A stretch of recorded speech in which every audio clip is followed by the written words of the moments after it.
Hello hi welcome to my channel FSO aspirant Radha.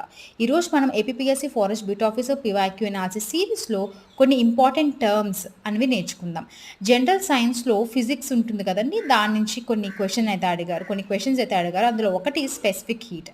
So specific heat అంటే ఏంటి, డైరెక్ట్గా definition అడిగారు. సో ఒక గ్రామ్ ఆఫ్ సబ్స్టెన్స్లో 1 డిగ్రీ సెంటీగ్రేడ్ టెంపరేచర్ అనేది ఇంక్రీజ్ చేయడానికి మనం ఎంత అమౌంట్ ఆఫ్ హీట్ ఎనర్జీ పెడుతున్నాము అలా చేయడానికి అనే దాన్ని మనం స్పెసిఫిక్ హీట్ అని అంటాం. సో ఇలాంటి టర్మ్స్ మనం మిగతావి కూడా నేర్చుకుందాం. లైక్ కండక్షన్ అంటే సాలిడ్స్లో జరుగుతుంది ఇది.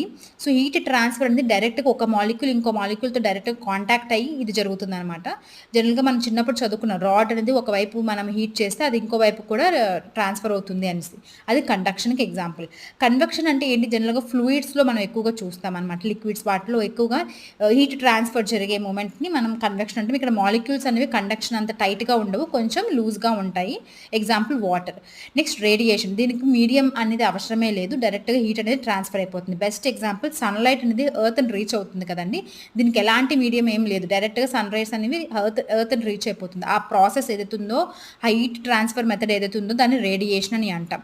ఇంకోటి గుర్తుపెట్టుకోండి, స్పెసిఫిక్ హీట్ గురించి ఇంకా చదువుకున్నాం కదా, అందులో వాటర్ ఏదైతే ఉంటుందో దానికి అన్నిటికన్నా హైయెస్ట్ స్పెసిఫిక్ హీట్ అనేది ఉంటుందండి.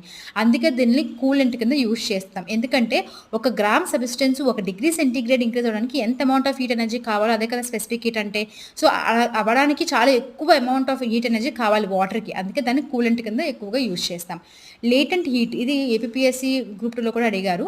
లేటెంట్ హీట్ అంటే ఒక సబ్స్టెన్స్ ఒక స్టేట్ అంటే సాలిడ్ నుంచి లిక్విడ్ నుంచి గ్యాసియస్కో ఇట్లా మార్చే ఆ ప్రాసెస్లో మనకి ఎంత అమౌంట్ ఆఫ్ హీట్ కావాలో దాన్ని మనం లేటెంట్ హీట్ అని అంటాం.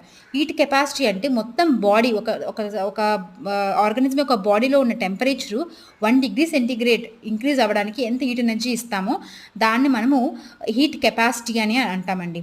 సో థర్మల్ కండక్టివిటీ అంటే ఒక మెటీరియల్ హీట్ని ఎంత బాగా అది కండక్ట్ చేయగలుగుతుంది, ఎంత ఈజీగా అది పాస్ చేయగలుగుతుంది అనే దాన్ని, ఆ ఎబిలిటీనే మనం థర్మల్ కండక్టివిటీ అని చెప్పేసి అంటాం. కెలోరీమీటర్ అంటే ఏంటి, మనకి హీట్ ఎనర్జీని మెజర్ చేసి ఒక డివైస్ అనమాట. బాయిలింగ్ పాయింట్, మెల్టింగ్ పాయింట్ ఎక్కువగా వింటాం. బాయిలింగ్ పాయింట్ అంటే ఏ టెంపరేచర్ దగ్గర అయితే లిక్విడ్ అనేది గ్యాసెస్ కింద మారుతుంది అది బాయిలింగ్ పాయింట్. ఏ టెంపరేచర్ దగ్గర అయితే మనకి సాలిడ్ అనేది లిక్విడ్ కింద మారుతుందో దాన్ని మెల్టింగ్ పాయింట్ అని చెప్తామండి. ఓకే, లిక్విడ్ టు గ్యాస్ అయితే బాయిలింగ్, సాలిడ్ టు లిక్విడ్ దగ్గర అయితే మనకి మెల్టింగ్. సో సబ్లిమేషన్ అనేది కూడా మనం చిన్నప్పుడు బాగా చదివే ఉంటాం.